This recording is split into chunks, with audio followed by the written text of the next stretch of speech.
It was a quiet evening in Bolingbrook, Illinois, just another ordinary night. But inside one home, something had gone terribly wrong. A woman was found lifeless in her bathtub. Her dark hair was wet, there was a deep cut on the back of her head, and the scene didn't quite add up. At first, it seemed like a tragic accident, just a slip and fall in the bathroom. But as investigators took a closer look, red flags started to appear.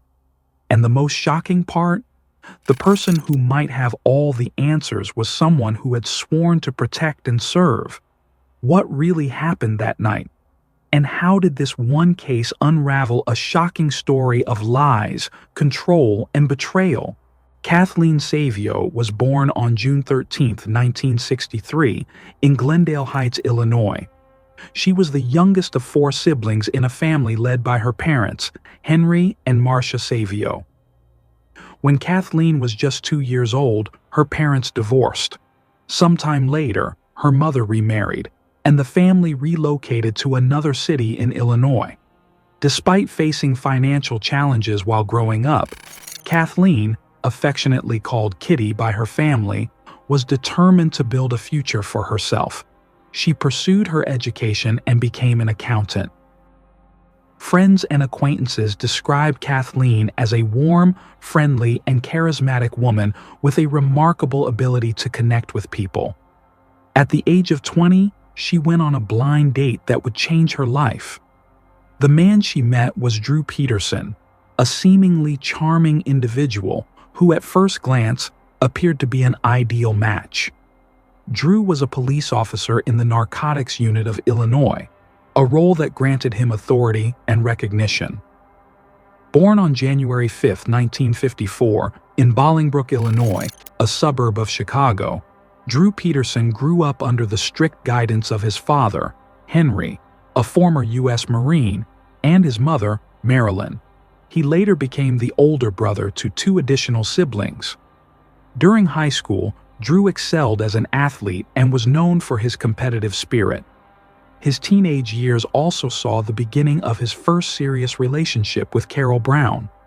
After graduating, he enlisted in the U.S. Army in 1974 and, that same year, married Carol.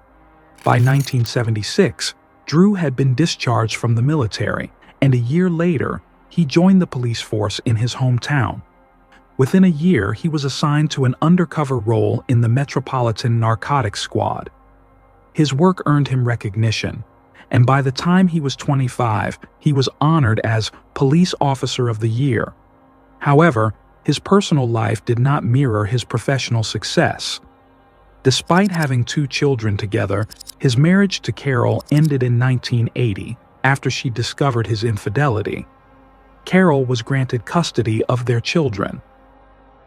Drew, known for his arrogance and boastful nature, often bragged to friends about how easy it was for him to attract women as a police officer. In 1981, he met Victoria Vicky Connolly, and they married in 1982. Their relationship lasted nearly a decade before Victoria chose to divorce him in the early 1990s. She cited ongoing domestic abuse as the main reason for ending the marriage, a claim later echoed by her daughter, who had lived with them until she was 17.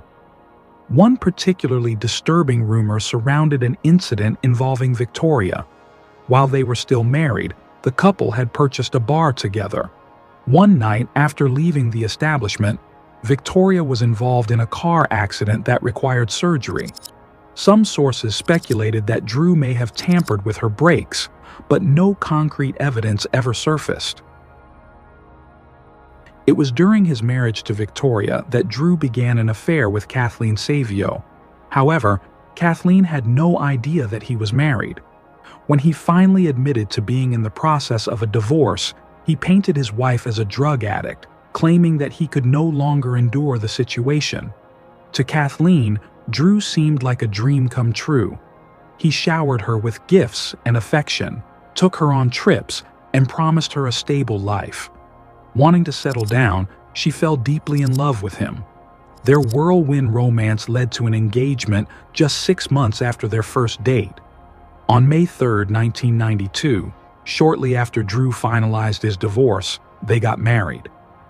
Over the next 2 years, Kathleen gave birth to their 2 children, but the dynamics of their relationship began to shift. While she devoted herself to raising their family, Drew sought excitement elsewhere. What started as a loving relationship soon turned volatile. Drew's charming facade faded, revealing a controlling and abusive personality. Initially, his mistreatment was verbal. He constantly insulted Kathleen's appearance, calling her unattractive and making cruel remarks about her weight. Over time, his behavior became increasingly toxic, leaving Kathleen trapped in a marriage that was far from the fairy tales she had once envisioned. Drew's aggressive behavior escalated over time. On one occasion, Kathleen, frustrated and exhausted by his constant absence from home and lack of involvement with their children, confronted him. What started as a heated argument quickly turned violent. Drew grabbed her by the arm and shoved her into a table, leaving her with a head wound and bruises across her body. The injuries were severe enough to require a visit to the emergency room. Although the hospital documented the incident, Drew publicly denied any wrongdoing in a televised interview. He justified his actions by claiming that, as a police officer, he had to conduct himself differently than an average citizen to avoid jeopardizing his job. Despite everything, Kathleen chose to stay in the marriage. Meanwhile, Drew, as he had done before, set his sights on someone new, this time a much younger woman named Stacy Kales, who was nearly 30 years his junior. Shockingly, he didn't even try to be discreet. On at least one occasion, he brought Stacy to the house he still shared with Kathleen and their children, spending the night with her in the basement while his wife and kids slept upstairs. Stacy was born on January 20, 1984, in Downers Grove, Illinois, to Anthony and Christine Kales. She graduated high school early and soon took a job as a receptionist at a local hotel, which is where she first met Drew. For a while, Kathleen remained unaware of her husband's affair. That changed in October 2001 when she received an anonymous letter detailing his involvement with 17-year-old Stacy. Though her marriage had been deteriorating for some time, Kathleen was devastated by the revelation. Naturally, she confronted Drew, who denied everything. Overwhelmed with emotions, Kathleen called her sister, crying as she revealed that not only had Drew been unfaithful, but he had also physically assaulted her, throwing her against the refrigerator during the argument. By mid-2002, Drew had moved out of their home and into a new house just a few blocks away, a move many saw as a deliberate provocation. The divorce that followed was contentious, with Kathleen fighting for child support, custody of their children, and a share of Drew's pension. But he had no intention of compromising. Kathleen was a strong woman and a devoted mother who refused to give up without a fight. Their arguments became increasingly intense, and the police were called to her home no fewer than 18 times, each report citing domestic disputes. One particularly disturbing incident took place on July 5, 2002. According to the police report, Drew shattered glass in their home, then forced Kathleen to sit on the staircase for hours while he stood over her, holding a knife and threatening to kill her. Kathleen no longer felt safe, especially since Drew was a police officer and part of the same department handling her complaints. As a result, her reports were frequently dismissed as routine domestic issues, and no real action was taken against him. Fearing for her safety, Kathleen sought legal protection. On November 14, 2002, she sent a letter to the state's assistant prosecutor, detailing Drew's escalating violence and pleading for an emergency protection order before it was too late.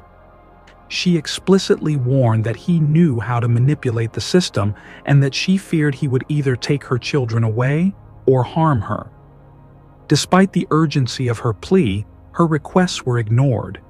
Kathleen felt powerless, alone with her children, and trapped in a dangerous situation. Meanwhile, Drew officially married Stacy on October 18, 2003, shortly after finalizing his divorce. At 49 years old, he had now married a 19-year-old girl. Not long after, Stacy gave birth to their first child. Stacy, much like the others before her, initially appeared happy in their relationship. She embraced her role as a stepmother, despite the fact that Drew's eldest child was not much younger than she was. Their life seemed picture perfect. They traveled frequently, threw lavish parties, and presented themselves as a loving couple, despite the glaring age gap. But the honeymoon phase didn't last long. As time passed, Drew's controlling nature surfaced once again. This time, his behavior towards Stacy became obsessive. He constantly monitored her phone, tracked her whereabouts, and accused her of things she hadn't done. Then came the night of Monday, March 1st, 2004. After knocking on Kathleen's door multiple times without an answer, a concerned neighbor decided to check inside, unaware of the horrific discovery awaiting him. Inside the bathroom, Kathleen was found face down in the bathtub, lifeless. Naturally, Drew was the prime suspect. However, he had an airtight alibi. He was at home with Stacy. He also claimed that, as per their agreement, he had spent the previous weekend with his children before returning them to Kathleen on Sunday. Forensic investigators found no signs of forced entry or struggle inside the home. Although Kathleen's autopsy revealed bruises on her body and a deep head wound, no defensive injuries were reported. The authorities quickly ruled her death an accidental drowning without conducting a more thorough investigation. One glaring detail went unnoticed. The bathtub was completely dry when her body was found. Adding to the suspicion, the lead detective on the case was a close friend of Drew's. The so-called interrogation he conducted with Drew was hardly that. It was more of a casual conversation between two acquaintances. Stacy, standing by her husband, reinforced his alibi, stating that they had spent the entire weekend at home with the children. Kathleen's family was devastated by her sudden and tragic passing. Just days after her death, her loved ones gathered for a heartfelt memorial, remembering her as a devoted mother and a wonderful person. Shortly after, Drew was granted full custody of the two children he shared with Kathleen. Stacy formally adopted them, making it appear as though they were now part of a happy, united household. But the illusion of a perfect marriage didn't last long. As time passed, Drew's controlling nature became more apparent. By 2007, Stacy had grown tired of living under his oppressive rule and began seriously considering divorce. Then, on October 28th of that same year, she vanished without a trace. Her sudden disappearance sent shockwaves through her family, as Stacy had never exhibited behavior suggesting she would willingly leave without telling anyone. Stacy's family launched a desperate search, refusing to give up until she was found. However, Drew showed little concern. In an interview, he made dismissive and sarcastic remarks, suggesting that Stacy was simply enjoying the attention and was probably off somewhere dancing or with another man. Believing Drew was responsible, Stacy's family pointed to the fact that she had recently told him she wanted a divorce, something he was unwilling to accept. As suspicion grew, Drew attempted to shift the narrative. He claimed that Stacy had changed significantly after one of her sisters passed away in 2006, that she had been struggling emotionally, and that she was undergoing treatment for depression. Rather than clearing his name, these statements only deepened investigators' concerns. Authorities began questioning whether Kathleen's death had truly been an accident or if there was something far more sinister behind it. Just weeks after Stacy's disappearance, both the Illinois State Police and the FBI reopened the case surrounding Kathleen's death.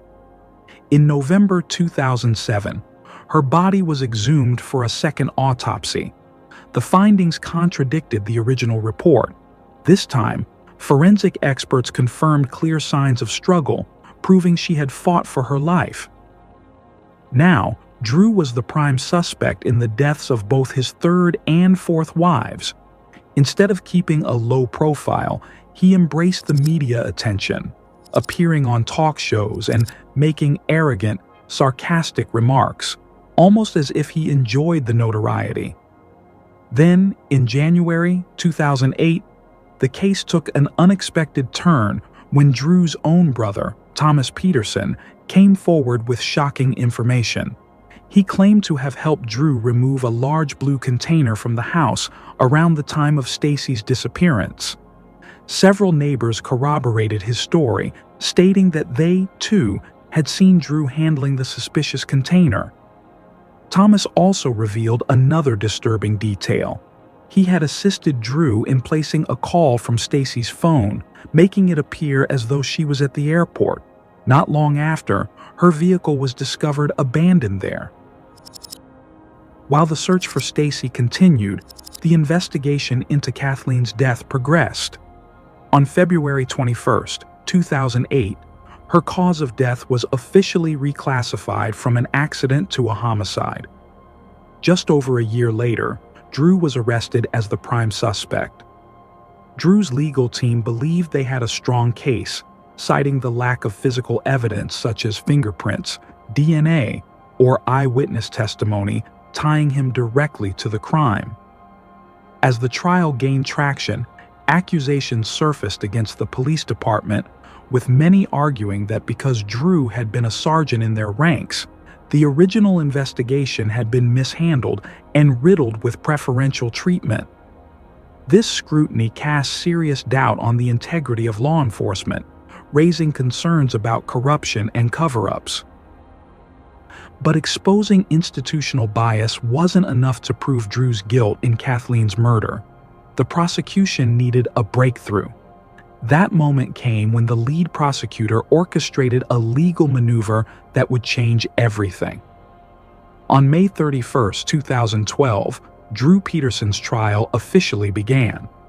In a bold and unprecedented move, the prosecutor allowed Kathleen to speak through those who had known her best.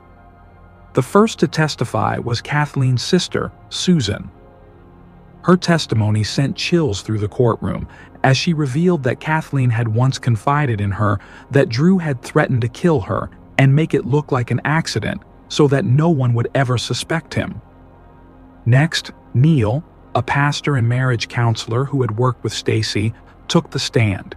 He testified that Stacy had privately shared her suspicions that Drew was responsible for Kathleen's death. According to him, Stacy recalled waking up in the middle of the night to find Drew missing, right around the time Kathleen was believed to have died. When he returned, he allegedly asked Stacy to lie to the police and provide him with an alibi. Adding to the disturbing revelations, it was revealed in court that Drew had been present during Stacy's police interview, which further suggested he had exerted pressure on her to protect him. The lawyer who had represented Kathleen during her divorce revealed that Stacy had contacted him just days before she vanished, seeking legal advice about leaving Drew. During that conversation, she made it clear that she firmly believed he had killed Kathleen. Prosecutors argued that Drew's motive for murdering Kathleen stemmed from fear. He was terrified that their ongoing divorce proceedings could leave him financially ruined. For 3 weeks, jurors listened to 44 witnesses recount chilling details of Kathleen's fears. One of her friends testified that she had been so terrified of Drew that she slept with a knife under her bed for protection. After hearing all the evidence, the jury, comprising 7 men and 5 women, deliberated for approximately 14 hours. The trial was based entirely on circumstantial evidence and witness testimony, making the verdict all the more uncertain. Before the decision was announced, Drew suddenly erupted, shouting that he had not killed Kathleen. His outburst prompted Kathleen's brother to yell back, accusing him of the crime. Security intervened, removing him from the courtroom. Finally, the jury reached a decision. Drew Peterson was found guilty. He was sentenced to 38 years in prison with no possibility of parole. Despite appearing composed in court, Drew's demeanor quickly changed in the days that followed. His anger turned toward the prosecutor who had sealed his fate. The attorney, however, remained unfazed, hinting that further legal action could still be pursued against Drew for Stacy's disappearance. Meanwhile, tensions within Drew's legal team boiled over. His lead attorney filed an appeal, arguing that the original defense team had botched the trial. Among their grievances was the claim that the attorney had pressured Drew into launching a media campaign before the trial, which ultimately hurt his case. They also took issue with the decision to call Kathleen's divorce attorney as a witness, a move that had disastrous consequences for the defense. Despite Drew's repeated attempts to overturn the verdict, the ruling stood.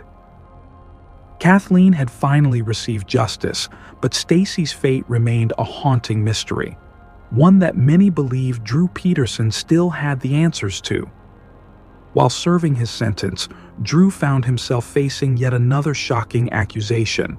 He was caught on a recorded conversation inside prison, attempting to orchestrate a murder-for-hire plot against the prosecutor who had led the case against him.